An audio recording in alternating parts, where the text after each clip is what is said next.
The thing is நான் போன set எல்லாத்துலயுமே நல்லா பேம்பர் பண்ணி பாத்துக்கிட்டாங்க. ஒரு சில இடங்கள்ல வந்து அப்படிதான் இருக்கும். அவங்களுக்கு விருப்பம் இல்லைன்னா there is no point in arguing.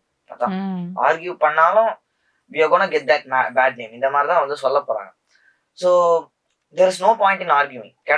மரியாதைங்கிறது இட்ஸ் a thing that தானா வர்றது. ஒரு ஆர்டிஸ்ட் நீங்க ஆர்டிஸ்டா பார்க்கணும். பிகாஸ் நாங்க ஒன்றும் லைக் மெனி பீப்புள், நான் சொல்றேன், not only me, many child artist, even heroes, even artist, even family artist, females எல்லாருமே அந்த படத்துக்கு அந்த கேரக்டர் அவங்களாலதான் பண்ண முடியும்னு they have hand chosen. So அந்த அந்த ஒரு மரியாதை, தட் ரெஸ்பெக்ட், தட் வேல்யூ கொடுக்கணும்.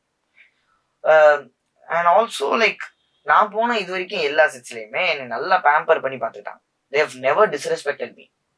ஸோ இட்ஸ் லைக் சைல்ட் ஆர்டிஸ்ட்னா எனக்கு போன வரைக்கும் சைல்ட் ஆர்டிஸ்ட்னா தனி கேரவேன் கொடுக்குறது, அந்த மாதிரி நிறைய விஷயங்கள் பண்ணியிருக்காங்க.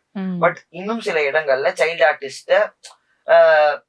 ஆர்டிஸ்ட் வேற, சைல்டு ஆர்டிஸ்ட் வேற, பேக்ரவுண்ட் ஆர்டிஸ்ட் வேறன்னு நல்லா பிரிக்கிறாங்க. ஸோ நீங்க வந்து ஏன் இவ்வளவு கேட்டகரிஸா பிரிக்கிறீங்க? Just 2 categories is enough, artist, background artist. So இந்த 2 கேட்டகரியில நீங்க பிரிச்சா போதும். ஏன் அது கூட ஈவன் பிரிக்கிறீங்க? எவ்ரி ஒன் இஸ் ஆர்டிஸ்ட், எல்லாரும் நடிக்கிறாங்க.